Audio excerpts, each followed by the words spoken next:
Hi everyone, I'm Donna Stellhorn, your practical astrologer, and today we are talking about the new moon. It's on August 22nd. It's at 0 degrees of Virgo, and this new moon makes an inconjunct to Pluto, an inconjunct to Saturn, an inconjunct to Neptune, and a square to Uranus. And so all of that can help you feel inspired, but also very distracted. And so let's talk about a strategy that you can win with this energy. So this new moon forms a yod with Pluto on one side and Saturn and Neptune on the other side. And a yod is a configuration of two inconjuncts with a sextile. And the sextile is the secret sauce for making a yod work. And that is the sextile between Pluto and Saturn and Neptune. And so in very practical terms, what this means is that you're going to want to take something apart and then discard the broken pieces or change something and then put it back together in a new way. So right now, the solution to whatever problem you're trying to solve, whether that is with a decision, a routine, something about your work or a relationship, comes when you disassemble either how you got to this place or the building blocks that you use to say these are absolutes that have to happen to make this happen. When you take all of that apart and you lay it out in front of you, it becomes obvious what part is not working and you have a breakthrough. Now, all of that's pretty straightforward, but there is a problem with this chart, and that is the square to Uranus. And so with this square to the new moon, it's like there's something on the corner of your eye, and it's jumping up and down trying to get your attention. And so there's some sort of distraction. And that because it's a square, that's a fight. A fight is a situation where you could win or you could lose. And the thing that is at stake is your attention. So, but I'm going to tell you how to win with this energy, and that is because Uranus makes a trine to Pluto and a sextile to Saturn and Neptune. So when that little jumping thing starts to distract you, turn and give it your full attention and ask yourself, why is this thing trying to get my attention? What is compelling me to watch this video or listen to this podcast or talk to this person? Or how does this relate to what I am working on at this moment? You see, this new moon could give you vital information on the problem that you're working on, and it could come from some out-of-the-way source and that you would normally call a distraction that actually turns out to be the answer. And if you would like to know more about what's ahead for you in 2025 and 2026, I do readings. There's a link in the description. Okay, Cancer, this new moon at 0 degrees of Virgo indicates that there's something new for you, possibly in the area of transportation. So that could mean getting a new car, a new truck, a new bike. This could be that you've decided that you're going to do more walking or that you're going to take the train. This could be that you are having some sort of opportunity to sing or put yourself on stage to dance and to show off what you're doing. Or maybe you're just going out and taking a Zumba class, but you're starting this new thing that is a expression of your creativity through some sort of activity. This also can mean that there is a new contract for you to sign. This could be something to do with employment or real estate or a place to live. Now, when it comes to love relationships, specifically new love, the moon's making an inconjunct with Pluto, and that generally means that you could meet someone who is in some ways not who you were expecting or in a place you weren't expecting. So this is like running into someone that you've known before, but in a circumstance you did not expect. You didn't think they were a bowler, and here they are at bowling. So, or that you meet someone and they're very different than you thought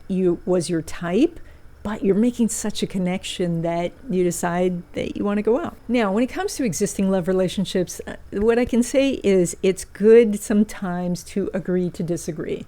And this is because the moon's making an inconjunct with Saturn. And that means that you have different opinions about this, and it's so different, it's hard to find that middle ground. And so it has to be some sort of compromise, and that means that, sometimes you go to the symphony and sometimes you go to the monster truck rally. But it's very hard to find the symphony at the monster truck rally. Now, when it comes to your money, you pull money from the sun, which is doing so many important aspects right now that everything that you're hearing and listening to, while it may not feel like it's an exact puzzle piece, there is something significant about it. So you want to kind of take notes and ask yourself, how does this fit in? Even if your initial idea is has nothing to do with making money, there's still something here, some reason that it came to you, that you were attracted to it enough to pay attention to it. So there's so many ideas here, so many opportunities for possible collaboration or connections that can help you out. Now, when it comes to money from business or from investments, you have some very good energy here. The sun is making a square to Uranus. That means that you feel compelled to take the action. The action leads to results. And because it's, of course, the square to Uranus, then you can also pivot if necessary. And that means, like when you pivot and you're in motion, everything works.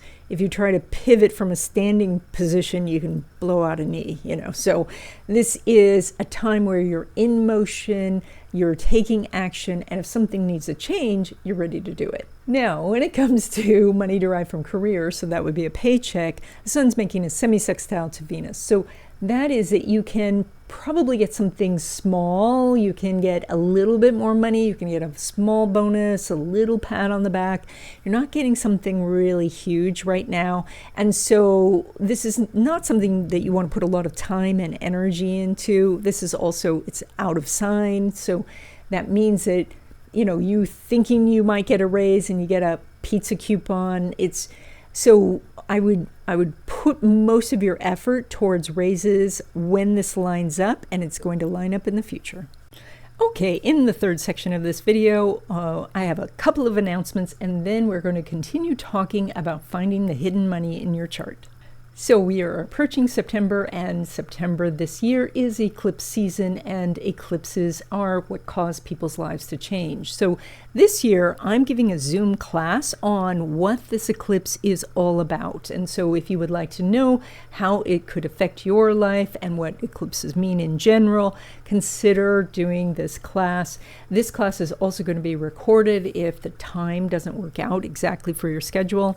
And so there is a link in the description to register for this class. And then I wanted to let you know that the next New Month Wishes class is going to be on September 1st. There is a link to that class, to register for that class, in the description.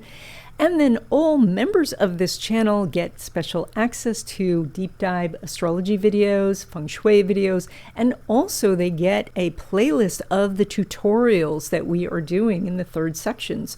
So if you want to become a member, that join button is right by the subscribe button. So let's continue our discussion about finding the hidden money in your chart. And by the way, there is a video course on this topic. There's a link in the description. So last time we talked about the different money houses. I thought we would shift gears a little bit this time and talk about some of the planets. And specifically, I want to talk about Pluto, Jupiter, and the Sun. And so when Pluto and Jupiter are coming together and they are talking to one another, then you have ambition. When the Sun and Jupiter come together and talk to one another, then you have confidence. And when all three of these come together, you are unstoppable. Now, there are different ways that planets can talk to each other. There can be communication happening in your natal chart, through your progressions, through transits, or through a derivative chart. But let's just first start with how planets do talk to each other, and that is through aspects. And so think of yourself at, say, a large party, and you can talk to people who are around you. But if you know someone well, you can actually communicate with that person clear across the room because you know each other. So through your gestures or facial expressions, you can get the message across.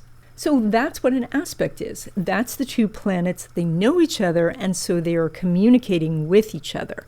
And that means they can help each other or hinder each other, as the case may be. Now, planets talk to each other through degrees. That is the number with the little circle by it. The little circle means degrees. Now, in a natal chart, I give a 7-degree orb. Some astrologers do more, some astrologers do less. I find that 7 degrees works a lot. It works really, really well. And so that means that if you have a planet at, say, 15 degrees, that every planet in your chart that is between 8 degrees and 22 degrees is talking to that 15-degree planet.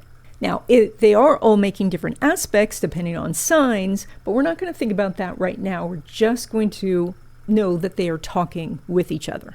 Now, there's 30 degrees in each sign, and there's 12 signs, and we number these degrees from 0 to 29. So if you had a planet at 0 degrees, it's talking to every planet in your chart that is from 0 to 7 degrees, but also going backwards, it talks to every planet that is from 23 degrees to 29 degrees.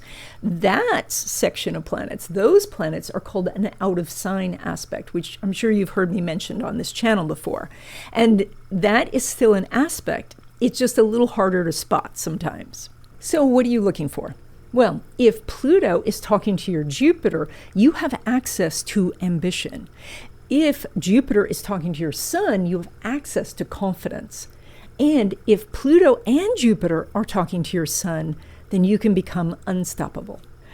And for those of you who know some astrology, consider transits with a 1-degree orb, consider progress charts with a 1-degree orb, or consider derivative charts such as return charts with a 7-degree orb. And if you want to know for sure if you have these aspects in your chart, I can send you a PDF of your chart. Just send me a note, there's a link in the description, and add to your message that you want to know about Pluto and Jupiter.